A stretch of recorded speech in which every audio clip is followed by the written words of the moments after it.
BJP प्रदेश मुख्यालय में महामंथन और बीजेपी विस्तारकों की समापन बैठक आयोजित। प्रदेश अध्यक्ष सीपी जोशी की अध्यक्षता में बैठक हुई है। सीएम भजनलाल शर्मा ने भी इस बैठक में शिरकत की और राष्ट्रीय महामंत्री बीएल संतोष हुए बैठक में शामिल। विनय सहस्त्रबुद्धे और सह प्रभारी विजया राहटकर भी यहाँ रही मौजूद। Deputy CM doctor Premchand Bairwa, दिया कुमारी भी इस बैठक में शामिल हुई। विधानसभा और लोकसभा चुनाव में लगाए गए थे विस्तारक और चुनाव संपन्न होने के बाद में विस्तारक हुए जिम्मेदारी से मुक्त, तो बैठक में कई अहम मुद्दों पर हुआ है विचार विमर्श।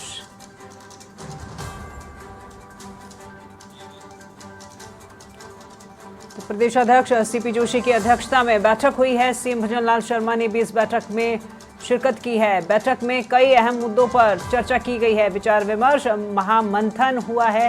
क्योंकि आपको बता दें कि विधानसभा और लोकसभा चुनाव में विस्तारकों लगाए गए थे, विस्तारकों को जिम्मेदारी दी गई थी और अब ये विस्तारकों की समापन बैठक है। जिम्मेदारी से मुक्त हो गए हैं और क्या कुछ इस दौरान चुनावी माहौल के दौरान उनका अनुभव रहा है, ये तमाम बातें जो हैं आज इस बैठक में इन तमाम बातों के ऊपर चर्चा की गई है। तो विनय सहस्त्रबुद्धे और विजय राहटकर भी यहाँ पर मौजूद रही। बीजेपी के प्रदेशाध्यक्ष हैं सीपी जोशी, जिनकी अध्यक्षता में बैठक की गई, और मरुधरा के मुखिया भजनलाल शर्मा भी इस बैठक में मौजूद थे।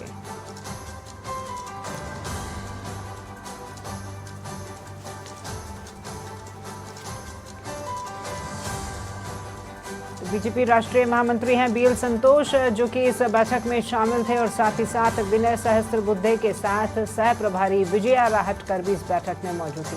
तस्वीरें हम आपको दिखा रहे हैं, इस बैठक की ही तस्वीरें, जहां पर ये तमाम विस्तारक इस बैठक में शामिल हुए थे और मंच पर सीपी जोशी, विनय सहस्त्रबुद्धे, विजया राहटकर यहां पर मौजूद थी। जहां एक और deputy CM doctor Premchand Bairwa और दिया कुमारी भी इस बैठक में शामिल होने के लिए पहुंची। वहीं अपने बिजी शेड्यूल में से समय निकाल करके इस बैठक में शामिल होने के लिए मरुधरा के मुखिया भजनलाल शर्मा भी पहुंचे। तस्वीरें आप देख पा रहे हैं आपके टीवी स्क्रीन पर।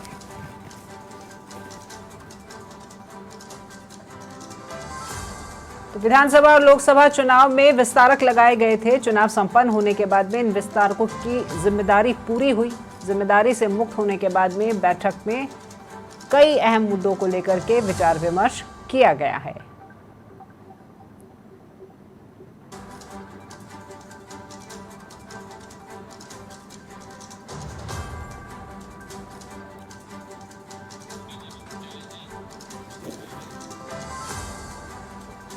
तो चलिए, और ज्यादा जानकारी के लिए हमारे सहयोगी अधिराज सिंह भी हमारे साथ में लाइव जुड़ गए हैं बीजेपी प्रदेश मुख्यालय से। उन्हीं का रुख करते हैं हम। अधिराज, आज बीजेपी विस्तारकों की बैठक समापन जो था वो बैठक आयोजित की गई थी, तो इस बैठक में क्या कुछ ऐसे अहम मुद्दे थे जिनको लेकर के चर्चा की गई है?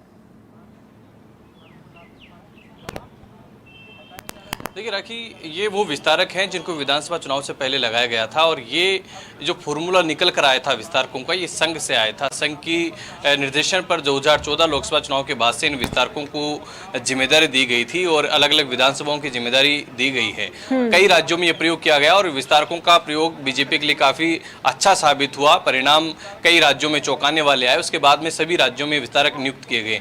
राजस्थान में सभी 200 विधानसभा सीटों पर जो पार्टी के संगठन के जो युवा कार्यकर्ता है उनको विस्तारक के तौर पर लगाया गया था। ये वहाँ की विधानसभा क्षेत्र की क्या स्थिति है, वहाँ के क्या सियासी समीकरण है, वहाँ संगठन की क्या स्थिति है, वहाँ कौन से विकास के बड़े मुद्दे होने चाहिए, इन तमाम चीज़ों पर ये मंथन करते हैं। पार्टी को इस तरीके से मजबूत किया जाए, ये पूरी रिपोर्ट पार्टी नेतृत्व को देते हैं और फिर उसके आधार पर संगठन तैयारी करता है। तो कहीं ना कहीं पार्टी को मजबूत करने का काम विस्तारक करते हैं, पार्टी को वहाँ पर बढ़ाने का काम करते हैं। ये केंद्र सरकार की जो योजनाएं हैं, राजस्थान सरकार की जो उपलब्धियां हैं, उनको जनता के बीच में रखने का काम करते हैं और कुल मिला के संगठन को मजबूत करने का काम ये विस्तारक करते हैं। तो विधानसभा चुनाव में इनको जिम्मेदारी दी गई थी। सभी विधानसभा के जो 200 विधानसभा सीटें हैं वहां पर विस्तारक लगाए गए थे। उसके बाद में इन्होंने लोकसभा चुनाव में भी काम किया। अब दोनों चुनाव संपन्न हो गए, विधानसभा और लोकसभा चुनाव संपन्न हो गए। ऐसी स्थिति में अब इनको कार्यमुक्त किया जा रहा है। इसको लेकर आज यहाँ पर इनकी बैठक बुलाई गई और समापन बैठक इसको नाम दिया गया। यूं कि जो सभी 200 विस्तारक हैं तो इनको आज अपने कार्य से मुक्त किया जाएगा, लेकिन उससे पहले इनको धन्यवाद तमाम जो बीजेपी के राष्ट्रीय संगठन महामंत्री हैं बीएल संतोष, वो तमाम विस्तारकों से संवाद करें, उनके अनुभव कह सकते हैं कि उनके अनुभव एक दूसरे से शेयर किए कि किस तरीके का चुनाव, लोकसभा चुनाव रहा, राजस्थान का विधानसभा चुनाव रहा। पूरे विस्तारकों ने भी अपनी बात रखी और तमाम जो पार्टी के बड़े नेता हैं उनका संबोधन हुआ। BL संतोष ने भी विस्तारकों को संबोधित किया, उनका धन्यवाद दिया और उनको किस तरीके से चुनाव में उनका अनुभव रहा, इस बार लोकसभा चुनाव में सीटें कम हुई उसका क्या कारण रहा, ये भी पूरी बात इस बैठक में रखी गई। पूरा फीडबैक उनसे लिया गया और आज उनका कह सकते हैं कि समापन है। आज उनको विस्तारक के जो कार्य है उनसे मुक्त किया जाएगा। लेकिन BL संतोष खुद पहुंचे, जो पार्टी के राष्ट्रीय संगठन महासचिव हैं, वो संगठन को कह सकते हैं कि संगठन को लगातार मजबूत करने का वो काम कर रहे हैं और कार्यकर्ताओं से संवाद करते हैं। तो एक बड़ी संगठन की ये योजना थी विस्तारक, जिसका सीधा बीजेपी कह सकते हैं चुनाव में लाभ मिलता है। लेकिन लोकसभा चुनाव में इस बार बीजेपी को नुकसान हुआ, तो वो फीडबैक यहाँ से लिया जाएगा लोकसभा चुनाव का और साथ ही उनका धन्यवाद, क्योंकि दो बड़े चुनाव में, विधानसभा और लोकसभा चुनाव में उन्होंने काम किया है। निकाय चुनाव, पंचायत चुनाव में विस्तारकों की कोई भूमिका नहीं होती है, लेकिन इस विस्तार की भूमिका से इनको पदमुक्त जरूर किया जाएगा, कार्यमुक्त जरूर किया जाएगा। लेकिन आगे किस तरीके से जनता से वो संवाद उनका बना रहे, सरकार की योजनाओं को किस तरीके से जनता के बीच में रखे, जनता की क्या समस्याएं हैं, जनता वहां की क्या चाहती है, वो विधानसभा चुनाव में लगातार विधानसभा के जो लोग हैं उनसे जुड़े रहें और सरकार की जो उपलब्धियां वो जनता के बीच में रखें। ये विस्तारक का काम होता है और उसी को लेकर आज यहाँ पर समापन है। साथ ही राखी मैं बताना चाहूंगा कि शाम को 6 बजे पार्टी की कोर ग्रुप की मीटिंग होगी, जिसमें तमाम पार्टी के जो प्रमुख नेता हैं, सीनियर लीडर्स हैं, वो बैठक में मौजूद रहेंगे। सीएम भजनलाल शर्मा फिलहाल विस्तारकों से संवाद कर रहे हैं, डिप्टी सीएम प्रेमचंद बैरवा भी बैठक में मौजूद हैं और डिप्टी सीएम दिया कुमारी, जो कि बैठक में दोपहर 1 बजे पहुंची थी, वो यहाँ से निकल चुकी है। तो फिलहाल थोड़ी देर बाद में ये जो विस्तारकों का जो समापन की जो मीटिंग है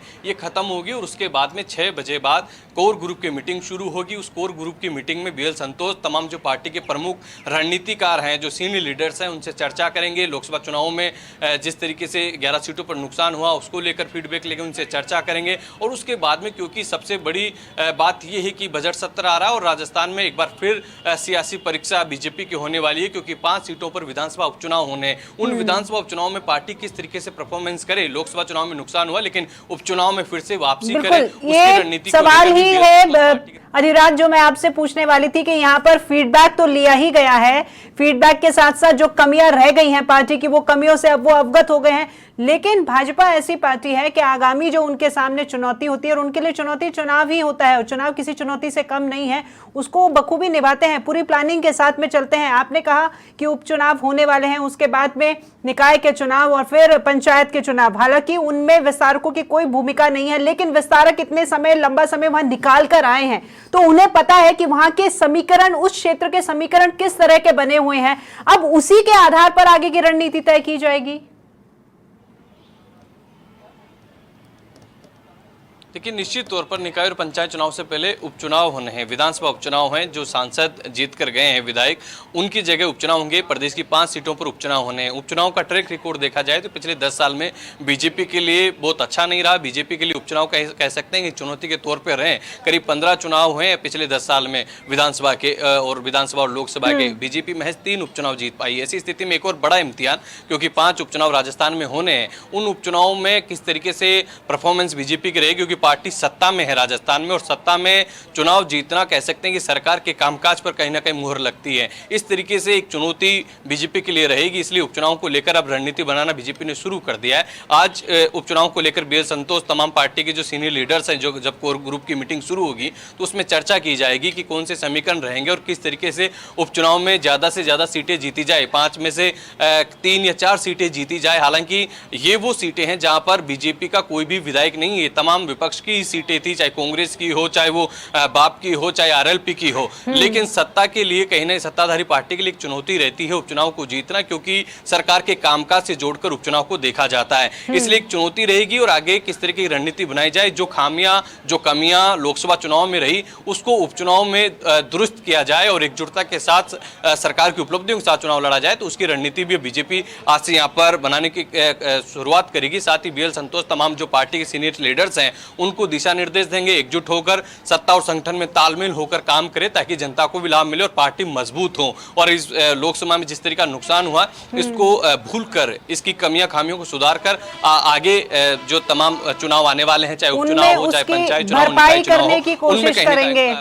बिल्कुल अधिराज, आगे आने वाले चुनाव में भरपाई करने की कोशिश करेंगे, लेकिन विपक्ष इस बार मजबूत है अधिराज। जैसा कि पीएम मोदी ने भी कहा था कि हमें मजबूत विपक्ष की आवश्यकता है, केंद्र में भी मजबूत है और यहाँ हमारे राजस्थान में भी विपक्ष इस बार मजबूत है। हालांकि भाजपा जीत गई है, लेकिन बावजूद इसके इस बार विपक्ष को चाहे हार मिली है, लेकिन ये हार को भी वो जश्न की तरह मना रहे हैं। अब आगे आगामी जो चुनाव होने हैं उसमें भी आपने खुद ने ही कहा है कि आगामी जो सीटें हैं वो चाहे आरएलपी की हो, चाहे बाप की हो या फिर कांग्रेस की, अन्य जो विपक्षी दल है उन्हीं की ये सीटें निकली हैं। तो भाजपा के लिए ये चुनौतीपूर्ण तो है कि जो कमियां यहाँ रह गई हैं विधानसभा चुनाव में, जो कमियां लोकसभा चुनाव में रह गई हैं, वो कमी यहाँ पर किसी सूरत में बर्दाश्त नहीं करेंगे। उसके लिए आगामी कार्यक्रम भी बनाए जाएंगे, उसकी भी रणनीति कुछ ही दिनों में शुरू की जाएगी फिर तो। देखिए, आज इसकी शुरुआत होगी, शायद उपचुनाव को लेकर आज ये पहली बैठक होगी और पहली ही बैठक बीजेपी के राष्ट्रीय महामंत्री, जो संगठन के महामंत्री बेल संतोष, वो लेंगे और उसके बाद में बीजेपी तैयारी शुरू करेगी।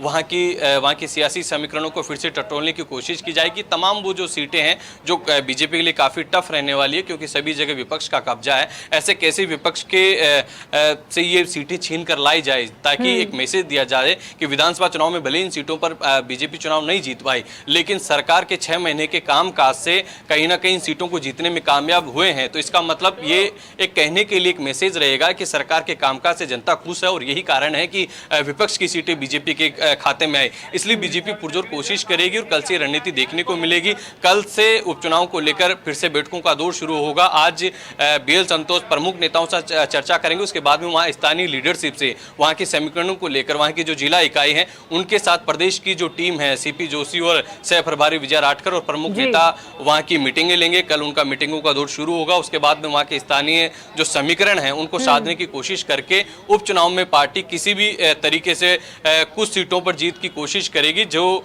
कह सकते हैं कि एक मैसेज आगामी चुनाव में दिया जा सके और पार्टी एक बार फिर से और पार्टी के कार्यकर्ता और नेता कह सकते हैं कि एक मजबूती और एक कॉन्फिडेंस के साथ आगे बढ़ सके, क्योंकि लोकसभा में बड़ा नुकसान हुआ और उपचुनाव में अगर सीटें नहीं जीत पाएगी तो एक सियासी जो मैसेज है वो कहीं ना कहीं बीजेपी के खिलाफ जाएगा। इसलिए बीजेपी पुरजोर तरीके से कोशिश करेगी कि उपचुनाव में वापसी की जाए। जी अधिराज, देखिए बजट आने को है और बजट को लेकर के मुख्यमंत्री काफी गंभीर हैं।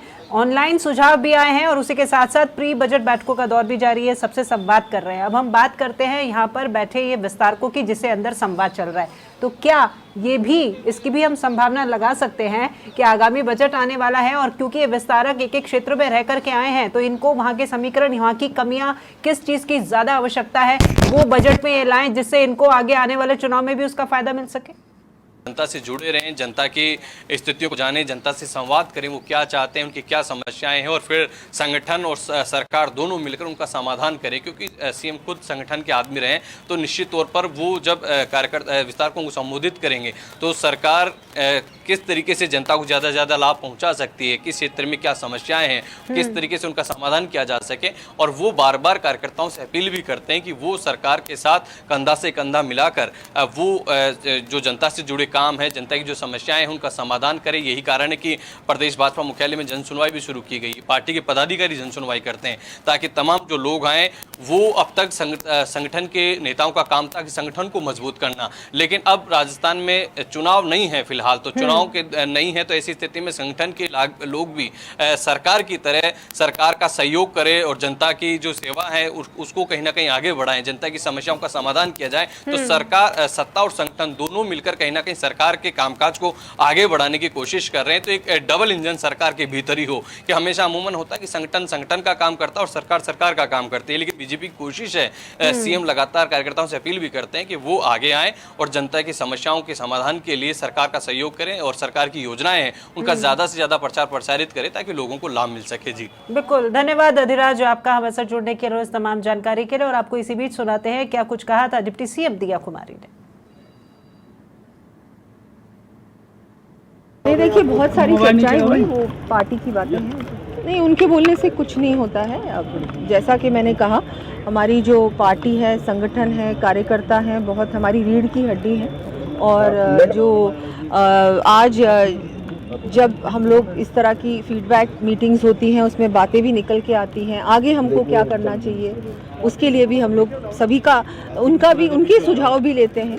वन साइडेड पार्टी नहीं होती है, ये कम्युनिकेशन साथ बना रहे, क्योंकि ये लोग जनता के बीच रहते हैं। बहुत